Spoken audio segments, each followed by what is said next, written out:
하나님 아버지, 우리의 영은 하나님의 성령이 아니고서는 주장할 수 없고, 또 우리의 마음은 주님이 채워주지 않으면 어떠한 결단도 또 어떠한 의지도 참 내기에도 어려운 연약하고 참 연약한 존재들입니다. 하나님, 진리의 영 되신 하나님의 영이 오늘 이 요한계시록 18장과 19장의 말씀을 통하여서 각 사람 속에 계시는 성령이 적용케 하시고, 하나님 정말 분별되지 못하고 갈등되어지고 또 머리가 복잡한 우리의 모든 이 삶에 단순하고 또 명확한 진리의 말씀이 선포되므로 다시 한번 삶의 기쁨과 즐거움과 또 우리의 영적인 숨통이 틔어지는 귀하고 복된 시간 될 수 있도록 주님 축복하여 주시옵소서. 예수님의 이름으로 기도드렸습니다. 아멘. 요한계시록을 이해하는 방법 4가지가 있습니다. 계시록을 이해하는 방법 4가지가 있는데, 첫 번째는 전체 구조를 보는 방법이 있습니다. 그러니까 전체 구조라는 건 다른 게 아니라 사도 요한이 보았던 거, 또 현재 진행되고 있는 거, 장차 될 일, 이런 토대로 성경을 보면 요한계시록 조금 이해가 되고요. 두 번째는 나오는 숫자를 좀 이해하면 도움이 되죠. 7이라는 숫자, 또 42개월이라는 숫자, 또 1260일, 또 1000년, 이 단어. 사실 이 단어가 상징하는 것은 예수 그리스도 초림하시고 재림하는 그날까지 우리가 살아갈 이 땅, 이 시간들을 얘기합니다. 아, 그렇구나. 그렇기 때문에 요한계시록이 우리에게 지금 적실하게 하시고 있는 말씀이다라고 이렇게 볼 수 있습니다. 그리고 세 번째는 요한계시록 어떻게 이해되냐면 단어를 이해를 해야 되죠. 바벨론과 똑같은 단어, 제가 뭐라고 말씀드렸죠? 예, 음녀라고 말씀드렸습니다. 바벨론과 음녀는 같은 말이다. 바벨론이라는 것은 이따가 이제 보시면 알겠지만 작기는 로마 제국을 말하고, 또 크게 얘기하면은 하나님을 대적하고 하나님의 가치관을 대적하는 모든 세상 나라라고 말씀을 드렸습니다. 바벨론과 음녀 같은 말이라는 것, 그것이 요한계시록을 이해하는 방법입니다. 그리고 당시에 마지막으로 시대적 배경을 이해하고 요한계시록을 보게 되면 좀 이해가 쉽죠. 당시는 이 믿음이 식어져 가고 종교적으로 떠나고 배교했던 시대였습니다. 그러니까 어떻게 보면은 이 요한계시록의 이 메시지는 지금 우리를 향한 말씀이 아닌가라는 생각들을 합니다. 자, 근데 이것도 좀 복잡하죠. 또 간단하게 설명하면, 그러면 요한계시록은 아주 단순한 2가지 결론을 내요. 여기 그냥 주일학교 우리 학생들이 앉아있다고 생각해서 말씀을 드리겠습니다. 요한계시록은 아주 단순한 2가지 결론이 내는데, 첫 번째 뭐냐면 그리스도 안에서 삶을 살다가 천국에 가는 사람, 또 한 가지는 그리스도 밖에서 삶을 살다가 지옥 가는 사람. 이게 요한계시록의 최종적인 결말입니다. 네, 복잡하지 않죠. 그러니까 소위 쉽게 얘기하면은 천국을 가는 사람, 지옥 가는 사람. 결국 그 얘기를 상당히 상징적인 단어로만 사용했던 거죠. 그런데 이런 요한계시록을 읽을 때 보면은 연령대마다 받아지는 게 다른 것 같아요. 그러니까 젊은 우리 이제 성도님들은 요한계시록이 그래도 좀 와닿지 않는 케이스가 있어요. 왜냐하면 아직 살 날도 많고 앞으로 뭐 더 살 날이 많기 때문에 이 말이 지금은 뭐 당장 그렇게 와닿지 않는. 근데 이게 좀 연세 드신 분한테는 좀 다르게 또 오시더라고요. 연세 드신 분들은 이제 그 나라가 가까워왔다고 생각을 하니까 좀 소망하게 되시더라고요. 내가 지금 이 땅에 몸도 아프고 자꾸 더 마음도 약해지고 하다 보니까 천국에 대한 단어가 상당히 가볍게만 들렸는데, 이 천국이라는 단어가 어느 순간부터는 정말 사모되어지고 정말 주의 품에 안겨주고 싶은 그런 마음에 드는. 그래서 아마 이 요한계시록은 젊은 분들이나 장년분들은 약간 다르게 오는 부분도 있는 것 같아요. 그러면 중간에 서 있는 제 나이 때는 이 중간이 왔다 갔다 하는 것 같아요. 저의 연배 때는 보니까 중간에 왔다 갔다 하더라고요. 현실적으로 와닿는 부분도 있지만 또 앞으로 갈 곳이 기대가 되어지는, 그게 작년들만큼 되진 않지만 그래서 소망이 되는 말씀으로 되어져 있습니다. 자, 그러면 어쨌든 그렇게 여러분은 어디에 해당될지 모르겠지만 중간에 있다 그러면 와닿지는 않지만 그래도 있는 것 같고 기대가 돼. 그랬을 때 오늘 요한계시록에서는 그러면은 앞의 그림을 조금 더 스케치하고 요한계시록을 보게 되면 앞으로 우리가 나아갈 인생이 이거구나 라고 하는 것을 볼 수가 있습니다. 자, 그러면 오늘 이런 배경을 해서 오늘 18장과 19장을 이제 같이 들어갈 건데요. 먼저 한 가지 이제 하나를 풀어야 될 것 같습니다. 그 한 가지는 뭐냐면 이제 바벨론의 정체를 밝히는 거예요. 바벨론. 자, 이 바벨론은 이제 실제적으로 역사에 존재했던 나라였습니다. 나중에 이 바벨론이 어디에 망하죠? 예, 바사 제국, 페르시아에게, 고레스에게 멸망당하죠. 그런데 고레스에게 멸망당하기 전에 이 바벨론은 정말 막강한 힘을 가졌습니다. 누가 건드려? 정말 이 제국을 누가 건들 수 있겠습니까? 사실 이 바벨론에 의해서 이스라엘이 멸망을 당했죠. 예, 그런 아픔을 겪었습니다. 자, 그러면 이 바벨론은 작게는 아까도 말씀드렸지만 로마 제국을 말해요. 근데 더 넓게는 하나님을 대적하는 모든 세상 나라의 가치관을 뜻한다라고 이렇게 말씀을 드렸습니다. 그런데 이 나라가 어떻게 망할 수 있겠냐? 여러분, 저희 연배 때 저희 작년분들은 아시겠지만 대우그룹 있잖아요. 아직도 그 건물은 서울역 있지 않습니까? 김우중 회장이 했던 그 그룹이 망할 줄 아무도 상상 못했습니다. 물론 정치적인 것으로 인해서 그 그룹이 이제 하루아침에 도산나가고, 또 여러분 프로스펙스라는 그 메이커 아세요? 예. 그 회사 국제 상사가 망할 줄도 몰랐습니다. 그리고 저희 형님이 처음에 다녔던 회사 동서증권이 증권회사의 사관학교였거든요. 그 회사가 IMF 때 그렇게 날아갈지 몰랐습니다. 미도파가 날아갈지 몰랐고요. 그러니까 우리가 살아갔을 때 눈에 띄었던 그 큰 재벌 이런 기업들이 저게 어떻게 망해? 꿈에도 상상하지 못할 나라 그런 기업이었잖아요. 근데 하루아침에 공중분해되죠. 여러분도 겪으시겠지만은 한 그 좀 탁월한 지도자가 이상한 범죄를 저질러서 하루아침에 이렇게 될지 누가 알았겠습니까? 안에 있는 사람으로서는요, 절대 그런 일이 있을 거 꿈에도 못 꿉니다. 근데 하나님께서 한번 손을 대시면 그 자리가 어떠하든 간에 추풍 낙엽처럼 떨어뜨립니다. 눈을 보게 되는 거죠. 그런 것처럼 이 바벨론도 당시에 어떻게 이 나라가 망할 수 있냐는 거예요. 근데 오늘 요한계시를 보게 되면 이 막강한 나라가 망해요. 그것을 사도 요한이 먼저 본 거예요. 근데 오늘 이 망한 이유와 이 망하게 하는 기준이 있습니다. 대체 바벨론이 왜 망했을까요? 여러분, 바벨론을 자꾸 성경에 이입하는 것은 좋지만 나도 바벨론이 될 수가 있습니다. 왜죠? 내가 하나님을 떠나고 하나님 마음을 담지 못하면 그건 우리도 바벨론과 다를 게 없어요. 그렇기 때문에 오늘 바벨론이 오늘 멸망당하는, 이렇게 망하게 되는 그 이유가, 이거는 우리의 이야기일 수도 있겠다라고 좀 보면 좀 더 와닿을 것 같아요. 자, 그렇게 봤을 때 오늘 바벨론이 21절 보세요.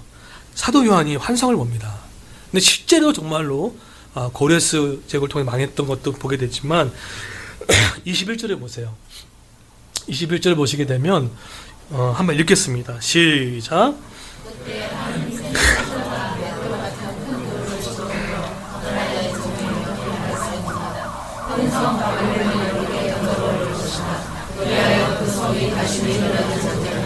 네, 잘 보세요. 21절에 보시게 되면 이에 한 힘 천사가, 성경에서 천사는 하나님의 종입니다. 하나님의 그 쓰임받는 종들인데 뭘 갖고 왔대요? 그게 뭐죠? 큰 맷돌 같은 것을 갖고 왔대요. 근데 그것을 바다에 던졌는데 큰 바벨론 성이 비참하게 던져서 결코 다시 보지 못하여 아니하도다라고 나와요. 그러니까 지금 사도 요한이 환상 가운데 바벨론이 망하는 것을 본 거죠. 자, 그런데 망했다. 그럼 대체 망하고 나서 이 삶에 구체적으로 어떻게 고통이 오냐면 이게 지금 22절에 정확하게 얘기를 합니다. 여러분 삶에 혹시 내가 이런 좀 고통이 있다면 한번 돌이켜 보셔야 돼요. 자, 어떤 고통이 있냐면 이걸 본 거예요. 23절 보세요.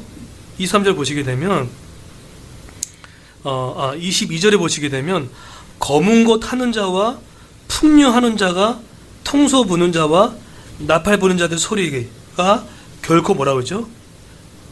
내 안에서 들리지 아니하고. 이건 무슨 뜻일까요?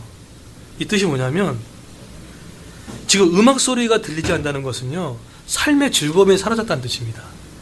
네, 지금 삶의 즐거움이 지금 사라졌다는 거예요. 여러분 지금 내 삶에 지금 즐거움, 기쁨 지금 존재하세요? 지금 삶의 즐거움이 지금 사라졌다는 거예요. 음악 소리가 들리지 않다는 거죠. 두 번째로 어떤 지금 결과가 일어났냐면 보시면 어떠한 세공업자도 결코 다시 내 안에 보이지 아니한다. 여기서 세공업자가 보이지 않은 뜻이 뭘까요? 이 뜻은 뭐냐면 내가 지금 하고 있는 모든 산업과 사업체가 망하고 있다는 거예요. 그걸 보여주고 있는 거예요. 내가 지금 열심히 땀 흘려 하게 되면 노력한 만큼 소득이 와야 되잖아요. 노력한 만큼 되는 게 맞잖아요. 근데 그것이 안 되는 거예요. 지금 사업과 사업체가 지금 멸망당한 것을 보는 거예요. 그리고 여러분 잘 보세요. 지금 나의 영적 삶이 어떤지 보세요. 기쁨과 즐거움이 지금 있으신지, 아니면 지금 내 삶이 지금 어떻게 지금 막혀 있는지. 22절 보세요. 또 보시면 뭐라고 하죠? 네, 맷돌 소리가 결코 다시 내 안에서 들리지 아니하고. 맷돌 소리는 뭘 얘기할까요? 일상의 삶에 공급되어진 필요가 끊겼다는 뜻입니다. 일상에 우리가 공급되어야 할 것들 있잖아요. 그렇죠? 그게 뭐 쌀이든 돈이든 어떤 사랑이든 정서적인 충족이든 그런 일상적인 그것들이, 그 공급이 우리의 필요가 끊어졌다는 거예요. 지금 바벨론의 재앙이 지금 그렇게 오고 있습니다. 그리고 또 뭐가 있습니까? 23절에 보시게 되면 등불빛이 결코 내 안에 비치지 않다라는 것은 완전히 이제 바벨론이 완전히 붕괴되어 가지고 계속 마음이 절망 가운데 있는 거예요. 절망 상태에 놓여 있는 거예요. 마음이 회복이 안 돼요. 여러분 정말 힘든 게 뭔지 아세요? 기도하고 싶은데요, 찬양하고 싶은데 이것도 안 하고 싶을 때가 있어요. 마음은 지금 막 무너져 있는데 이것도 안 될 때 정말 힘든 거 아세요? 답은 뻔히 아는데 기도와 찬양 자체도 안 될 때가 정말 힘들어요. 네. 마지막으로 22절에 23절에 신랑과 신부의 음성이 결코 들리지 않았다는 것은요, 가정이 파괴되고 자손이 끊어진 것을 말합니다. 그러니까 지금 하나님을 대적하고 하나님에게 함께하지 못했던 그 삶에 주어진 일들이에요. 이게 지금 결과론적으로 보여지고 있습니다. 여러분 지금 한번 제가 이렇게 열거해 드렸잖아요. 내 삶에 지금 기쁨이 좀 있으세요? 내 삶에 지금 어떤 이 필요의 공급이 계속 지속되고 계시나요? 아니면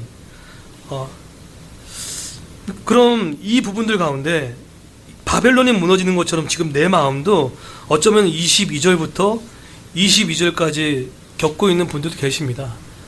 때로는 그럴 때가 있더라고요. 교회도 사실은 22절에 걸려서 힘들 때도 있습니다. 그냥 22절 같아요. 어떤 때는 교회가 22절에 걸린 것 같아요. 기쁨도 없고, 뭔가 이렇게 행복한 것도 없고, 뭔가 그렇게 그냥 애쓰는 것만 있고, 그냥 22절에 딱 걸린 느낌이 있어요. 부부 관계도 그럴 수 있습니다. 22절에 걸린 듯한 느낌들이 있어요. 그냥 더 이상 나가지도 않고 계속 거기에 머물러 있는 듯한. 여러분은 지금 몇 절에 계십니까? 큰 성 바벨론에 던져져서 22절에 소리가 끊겨 있는, 기쁨이 끊겨 있는. 우리 가정교회는 어떻을까요? 우리 가정교회도 기쁨이 있을 때가 있었잖아요. 근데 어느 순간부터 가정교회 안에 기쁨이 사라지고 22절마다 멈춰가지고 의무와 해야 할 것만 남아있어서 뭔가 신앙이 버거워지는 22절에 같은 그런 모습도 있을 수 있다는 겁니다. 이게 신앙 같아요. 21절도 있고, 나중에 19장 가게 되면은 어린 양 혼인잔치가 나오는데 그때도 신앙이고 22절에 있는 그런 부분도 있어요. 자, 그러면 왜 22절과 23절 같은 일들이 왜 생겼냐는 거예요. 이 큰 성 바벨론이 왜 이런 식으로 멸망을 당했냐라는 거예요. 하나님이 어떤 것이 심판하실 때 기준이 있겠잖아요. 오늘 그 기준을 오늘 23절에 숨겨놓으셨어요. 자, 보세요. 그 23절에 보시게 되면 대체 왜 내 삶에 지금 기쁨이 사라지고, 왜 내 삶의 즐거움이 이렇게 없어지고 그냥 버겁고 그냥 하루하루가 이렇게 그럴까 라고 했을 때 하나님의 바벨론을 심판하는 기준이 있어야 될 거 아니에요.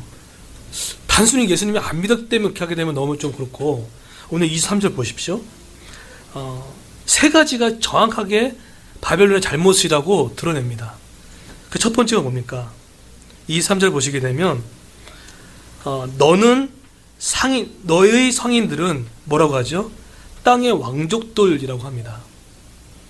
여기서 이게 무슨 말이냐면 이 왕족들이라는 것은요, 위대한 큰 자라는 뜻이에요. 근데 이건 뭐냐면 당시 그 시대 때 한 사회를 좌지우지하고 있는, 정말 실제 말해서 지배 세력을 말합니다.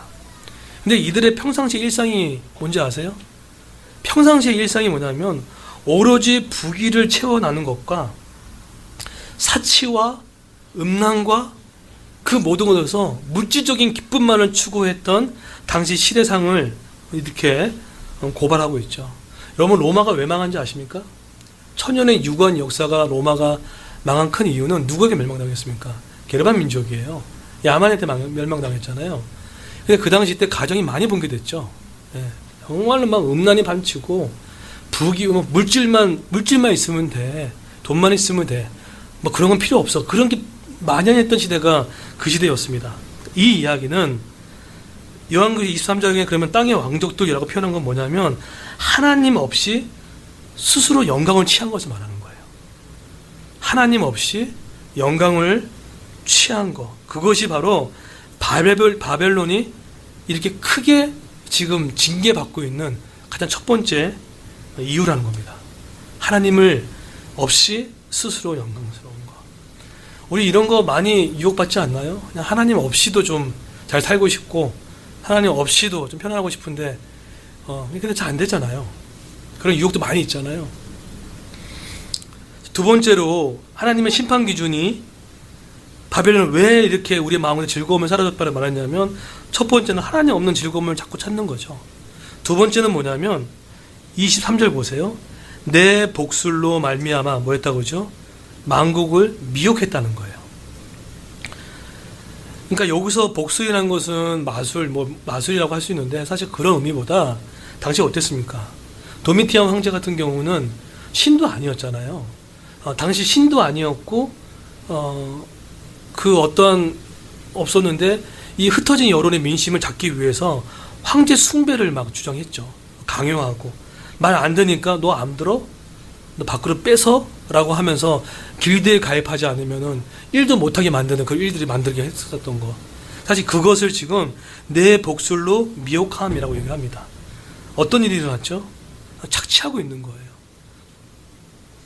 여러분, 제가 이제 또 한 번 더 얘기 드릴 건데, 한 가지가 무너지면요, 이웃의 착취가 옵니다.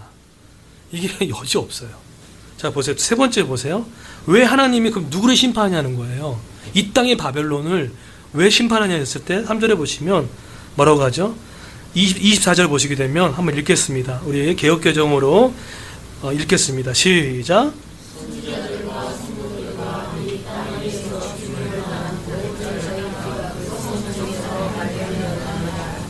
네, 무슨 얘기죠? 말 그대로 선지자들과 성도들과 땅 위에서 죽음을 당한 모든 자의 피가 그 성중에 발견했다. 초대교회 성도들 알잖아요. 양의 탈을 뒤집어셔가지고 원형 견정에 집어넣어가지고 그 사람들이 그걸 즐거워하고 그리고 막 십자가에 화형을 시키고 그런 일들이 얼마나 많은 피를 흘리게 했습니까? 지금 이것 때문에 바벨론이 지금 비참하게 던져 죽었다라고 좀 심판을 얘기하고 있는 거예요. 자, 그러면 정리해 볼게요. 바벨론이 왜 망했습니까? 즐거움이 없고 필요의 공급이 끊기고 절망이 계속 찾아오는 그 세 가지. 첫 번째가 하나님 없는 스스로의 영광을 취함. 두 번째는 다른 사람을 이웃을 압박하는 착취, 피 흘리게 하는 거. 그러면 여러분, 뭐가 무너졌기 때문에 이런 일이 생겼을까요? 첫 번째입니다. 하나님 없는 영광을 취하는 건요, 자연스럽게 이웃의 노동을, 이웃의 것을 착취하게 될 수밖에 없어요. 멀리 갈 것도 없습니다. 이것이 쉽게 얘기하면 이겁니다. 이번 한 주 동안 제가 일상을 살아가면서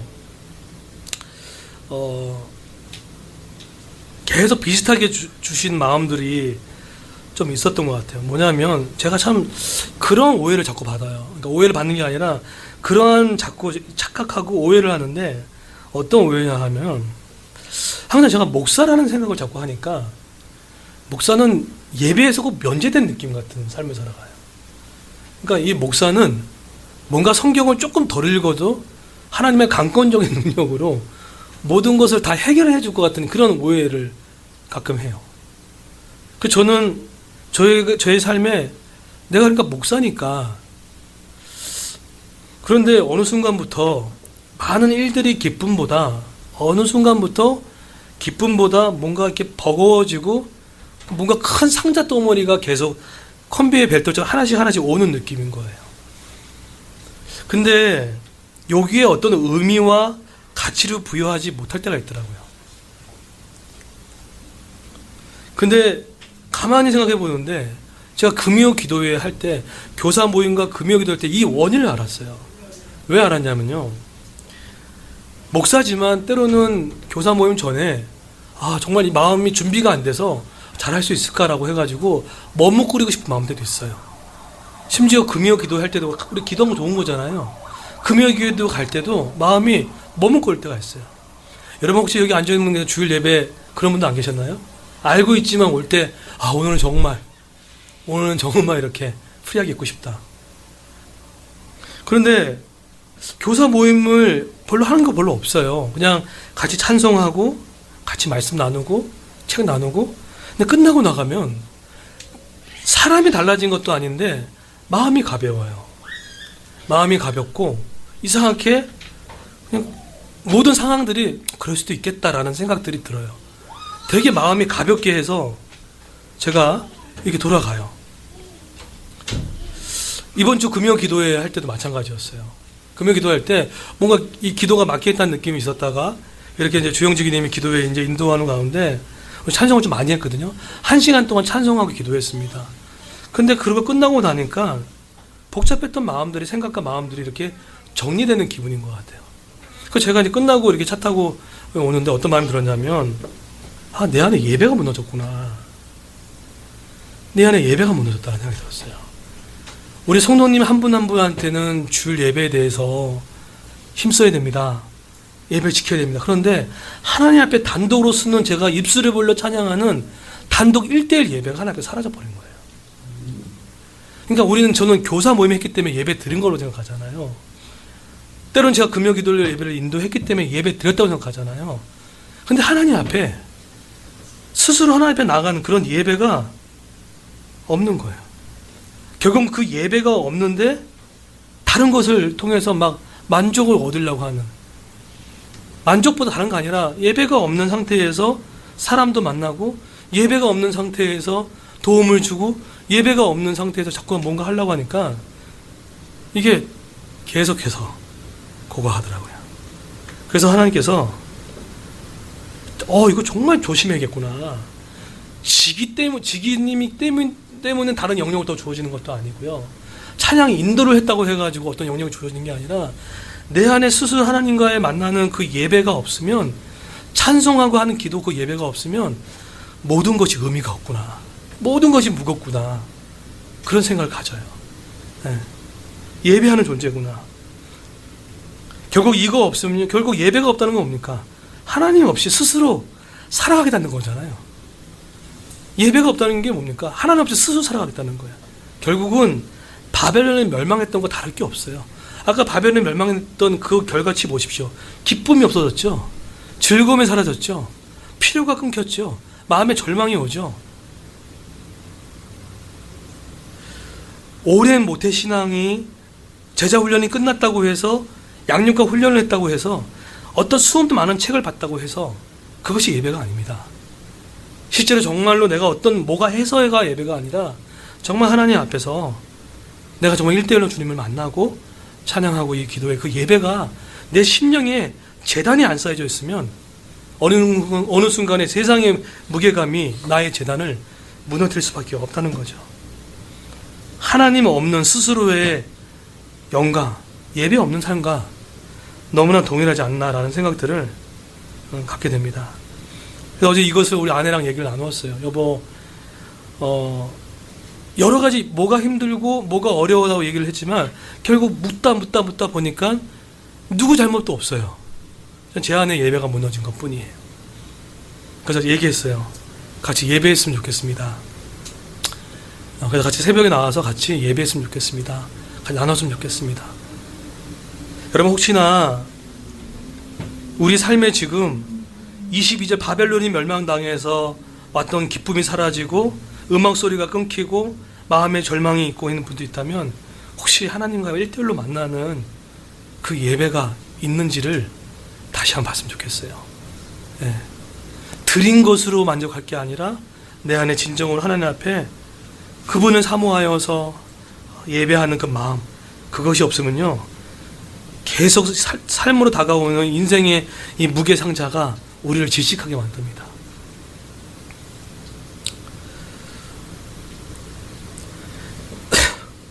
그러고 난 상태에서 오늘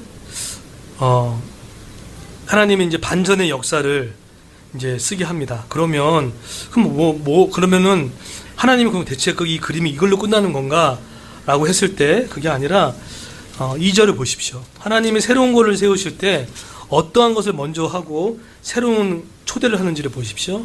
2절 한번 보실게요. 2절에 자, 우리 19장 2절입니다. 네, 19장 2절. 네. 자, 19장 2절 한번 보도록 하겠습니다. 읽겠습니다. 시작.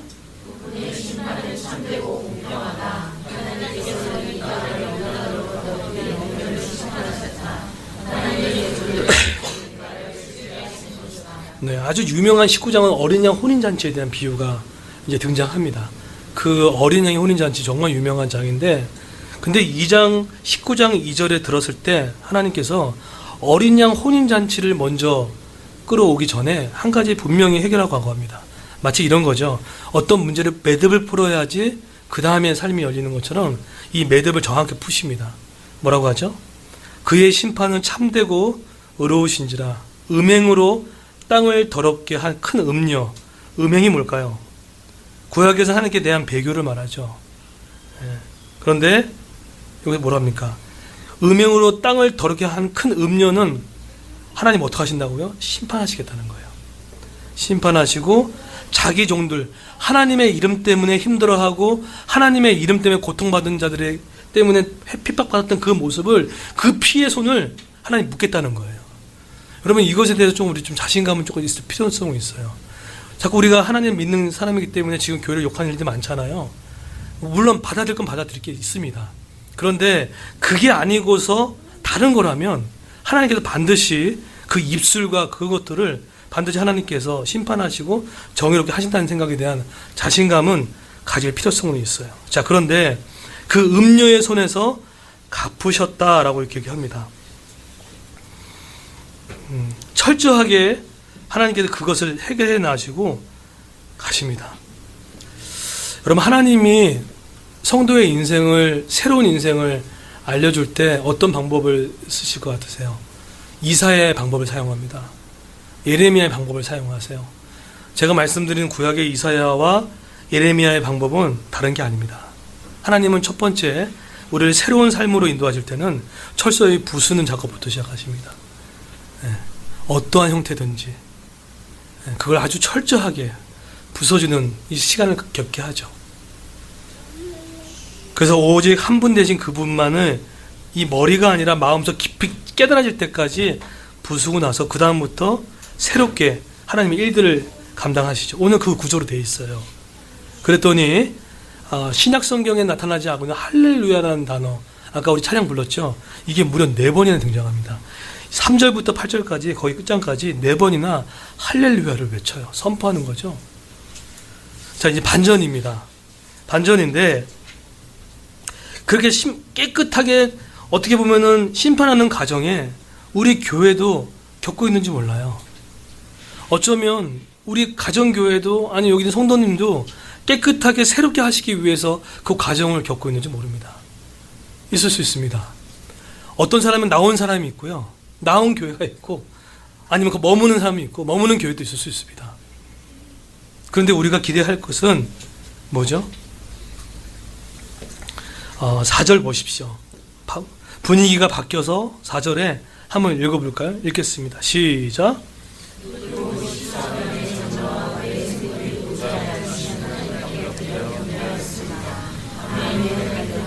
네, 그 다음에 7절 한번 읽어볼게요. 그 유명한 어린 양 이 잔치에 초대받은 사람, 누가 초대받을 수 있냐에 대한 이야기를 하고 있어요. 7절 한번 읽겠습니다. 시작.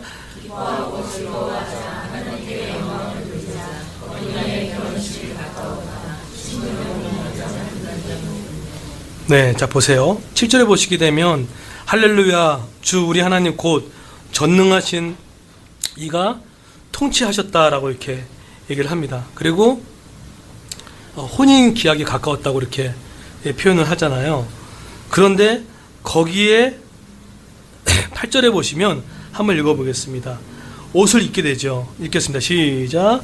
그에게 개역개정으로 읽겠습니다. 시작. 그에게 빛나고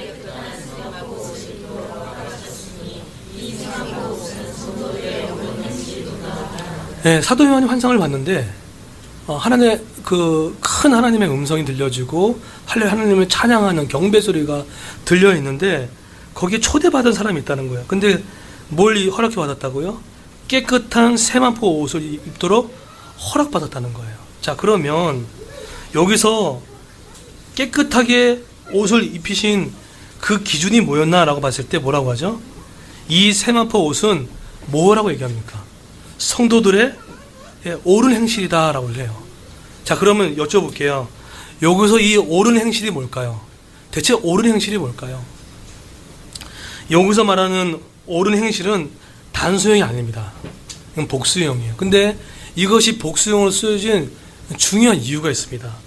여기서 이 옳은 행실은 디카이 오마타라고 하는데 첫 번째는 뭐냐면 정말 실제적으로 예수 어린 양의 피로 말미암아 믿음으로 의롭다 하는 칭의를 말해요.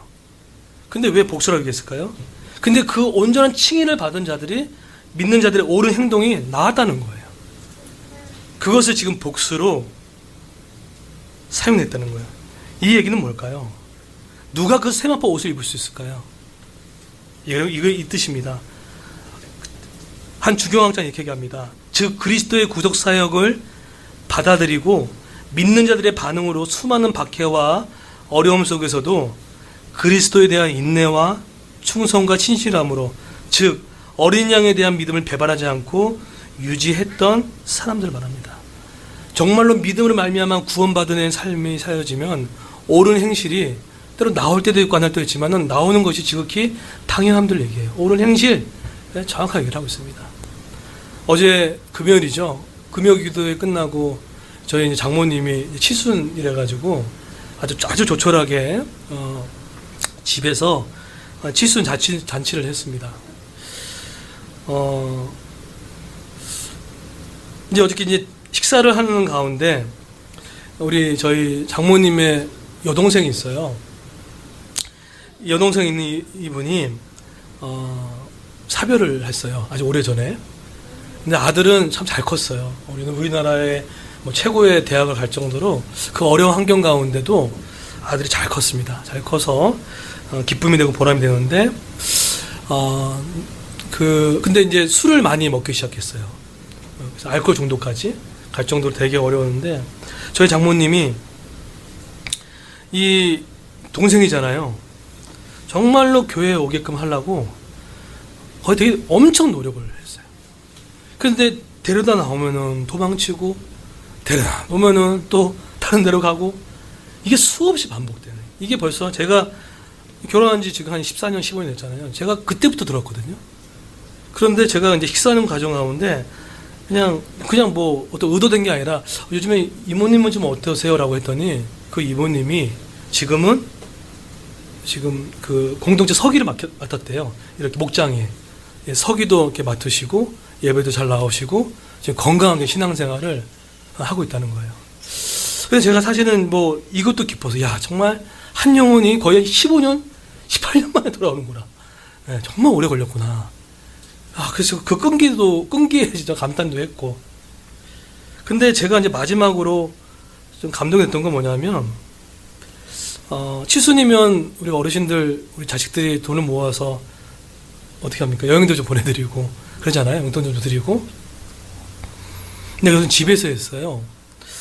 집에서 했는데, 이제, 뭐, 많지는 않지만, 서로 조금씩 돈을 모아서 드렸어요.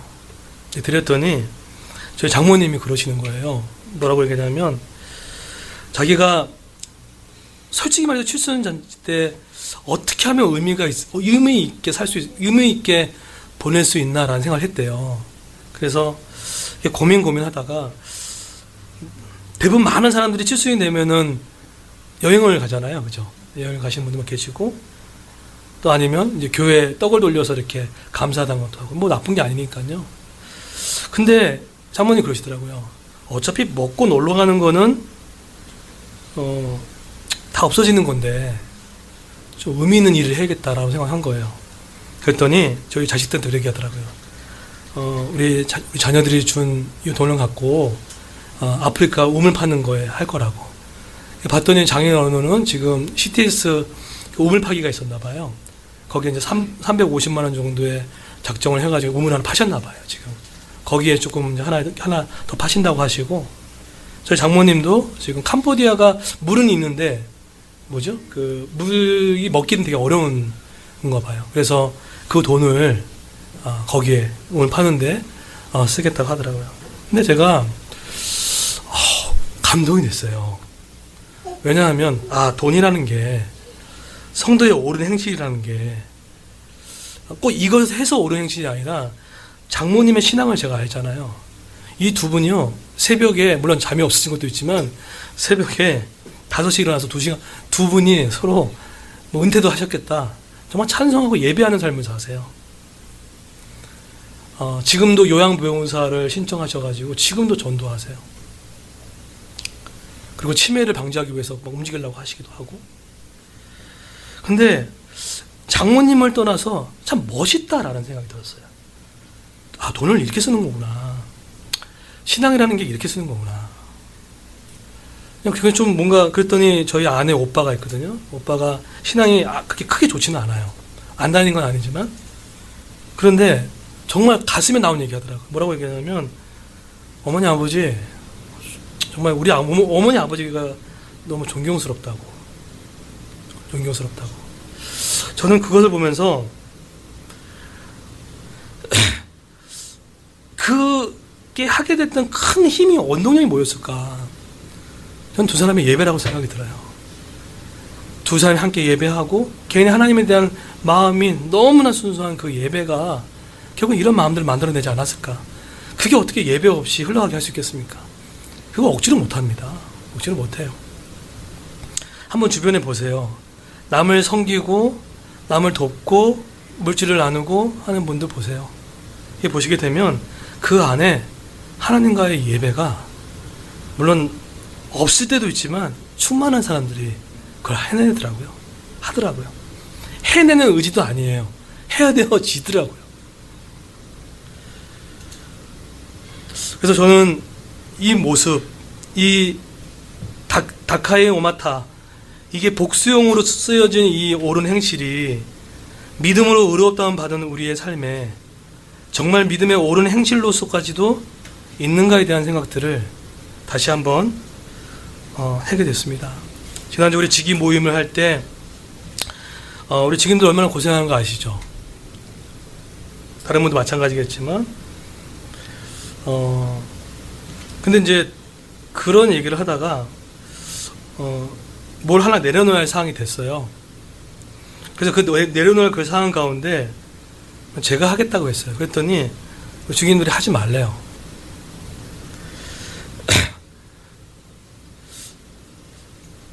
왜 그럴까라고 했더니 지금 교회 공동체 안에 사역의 쏠림 현상이 일어났어요.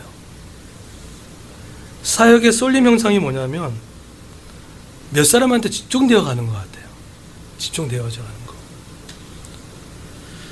거. 그러다 보니까 한 사람이 1인 3역을 하는 분도 계시죠. 네. 뭐 가깝게는 진희지기님도 좀 홈페이지 하잖아요. 그리고 헌금 관리도 하잖아요. 그리고 직위사역도 해요. 그 토요일 날 잽스 또 아이들 데리고 와야 돼요. 전사님이 다른 교회 사역하시니까. 우리 주영주 김도 마찬가지고. 그러니까 이게 사역이 쏠림이 돼버린 거예요. 그러니까는 마음에 영적인 즐거움이 사라질 수밖에 없어요. 그래서 저는 좀 그런 생각이 들었어요. 이제 연말이잖아요.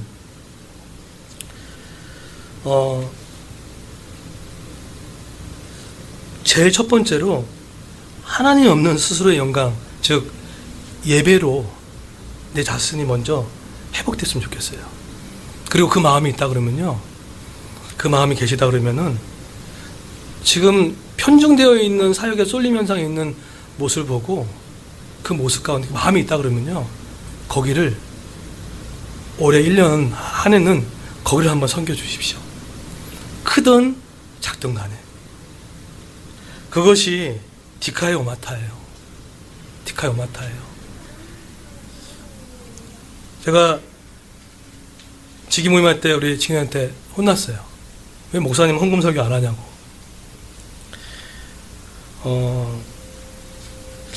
왜 안 했냐 봤더니 제가 칭찬받고 싶었던 거예요. 그거 얘기 안 하면 제가 조금 착한 목사로서 하고 그게 있었나 봐요. 네, 그게 있었나 봐요. 쏠림이 일어나면 안 됩니다. 교회는요, 어느 한 사람, 어떤 사람한테 쏠림이 일어나면 탈진하게 됩니다. 그래서 우리 교회가 조금 여러분의 삶에 여유가 없겠지만 내가 한 가지라도 디카요, 오마타, 하나님 없는 스스로 영광이 아닌 하나님 예배로 채워진다 그러면은 그것이 성김의 2020년에 하나가 됐으면 좋겠고, 또 한 가지 우리의 물질에 또 쏠림 현상, 나한테만 쓰는 쏠림 현상 말고 교회와 더 나아가서 이웃들에게 쓰여지는 또 흩어지게 만드는 옳은 행실로, 결국은 이 세마포 옷을 입은 성도들의 옳은 행실은 예수 믿었고 아무것도 안 했던 것이 아니라 정말로 옳은 행실로서 나갔던 이 부분이 분명히 존재를 했습니다. 어린 양의 초대, 내가 가는 거 아니죠. 그분이 먼저 초대장을 내밀어 주셨습니다.